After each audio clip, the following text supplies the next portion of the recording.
Cinema டயலாக்ஸ்க்கு மயங்கி போகிற பெண்கள் எத்தனை பேருன்னு உங்களுக்கு தெரியுமா? குஷி ஜோதிகா மாதிரி உனக்கு ரொம்ப ஈகோ என்றால் கூட சந்தோஷப்படுவோம். அதே மாதிரி வசீகரால வர ஸ்னேகா மாதிரி ரொம்ப பொசசிவ்டி நீ அப்படின்னு சொன்னால் அதுக்கும் சந்தோஷப்பட்டுட்டு ஆமாம் ஆமாம் நான் ரொம்ப பொசசிவ்னு சொல்லிகிட்டு இருப்போம். இது இல்லாமல் சின்ன பொண்ணுன்னு நினச்சேன், ஆனால் சாரியில் உன்னை பார்க்கும்போது அப்படியே விழுந்துட்டேன் அப்படின்னு பேசுகிற டயலாக்குக்கும் மயங்கி போய் விழுற பெண்கள் நிறையா பேர். பஸ்ஸில் போகும்போது போடுற பாட்டுக்கள் நம்மளுடைய வாழ்க்கையில் வர்ற ரியல் லைஃப் அப்படின்னு நினச்சி நம்ம வாழ்க்கையே கொடுக்குற பெண்களும் உண்டு. இதையெல்லாம் எப்படி அவாய்ட் பண்ணுறது? இதையெல்லாம் அவாய்ட் பண்ணால் மாத்திரம்தான் நம்ம லைஃப்பை நல்லபடியாக லீட் பண்ண முடியும். ஆணாக இருந்தாலும் சரி, பெண்ணாக இருந்தாலும் சரி, அவங்க வளர்க்குற முறை ரொம்ப கரெக்டாக இருக்கணும். எப்படி வளர்க்கப்படணும்னா, சின்னதுலேருந்தே அவங்களுக்கான வேல்யூ என்னங்கிறதையும் அவங்க மற்றவங்கள எப்படி ட்ரீட் பண்ணுறதுங்கிறதையும் நம்ம சொல்லி கொடுத்து வளர்க்கணும். அவங்களுக்கான வேல்யூ தெரியாதவங்க தான் அன்பு தான் முக்கியம்னு மற்றவங்கள தேடி ஓடி அதில் விழுந்து அவங்க வாழ்க்கையை இழக்கிறாங்க. அன்பும் முக்கியம்தான், ஆனால் அதை விட முக்கியம் நம்மளோட செல்ஃப் ரெஸ்பெக்ட் நம்ம காப்பாற்றணுன்னா நம்மளுக்கு ரொம்ப தேவை ஞானமும் அறிவும் வேணும்னா அதுக்கு தேவை படிப்பு. இந்த படிப்பு மாத்திரமே ஞானத்தையும் அறிவையும் கொடுத்துரும்னா அப்படியும் கிடையாதுங்க. நம்ம பெற்றவங்க நம்மளோட குழந்தைங்கள வளர்க்கும்போது ரொம்ப அன்பாகவும் எத்திக்ஸை சொல்லி கொடுத்தும் நம்ம வளர்த்தணும். எப்படி உண்மையாக இருக்கணும், எப்படி நேர்மையாக இருக்கணும், மற்றவங்கள எப்படி மதிக்கணும் அப்படிங்கிறத சொல்லி கொடுத்து வளர்த்தோம்னா தான் அவங்களுக்கு இரக்க குணமே வரும். இரக்க குணமே இல்லாமல் ஒரு ஆணையோ பெண்ணையோ வளர்த்தோம்னா அவங்க சுயநலம் மிக்கவங்களாக ஆவாங்க. பின்னாடி அவங்க தன்னோட அம்மா அப்பாவை விட தான் நேசிக்கிறவங்க முக்கியம்னு சொல்லிட்டு விட்டுட்டு போயிடுவாங்க.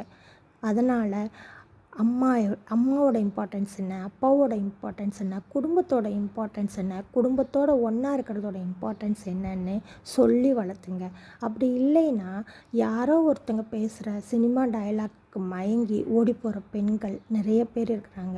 அவங்களுக்கு ஆண் கல்யாணம் ஆனவனா கல்யாணம் ஆகாதவனான்றது கூட முக்கியம் இல்லாமல் போகிற சூழ்நிலைகள் இப்போ நிறையா இருக்குது.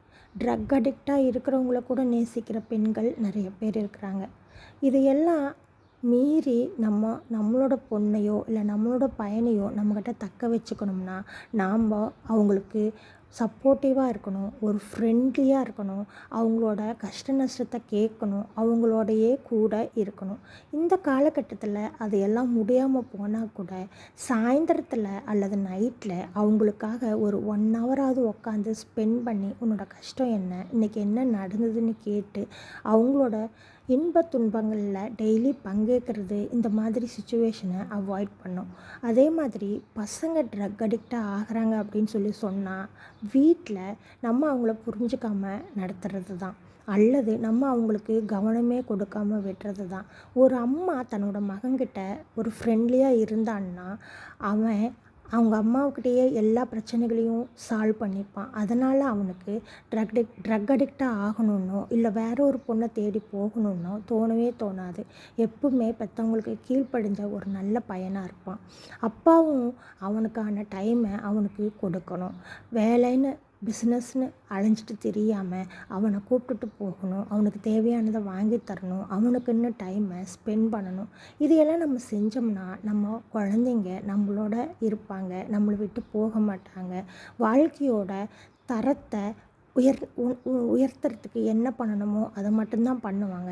சின்ன சிம்பிளான சினிமா டயலாக்ஸ்க்கெலாம் மயங்கி போக மாட்டாங்க. அதே மாதிரி பசங்க ட்ரக்கை தேடி ஓட மாட்டாங்க.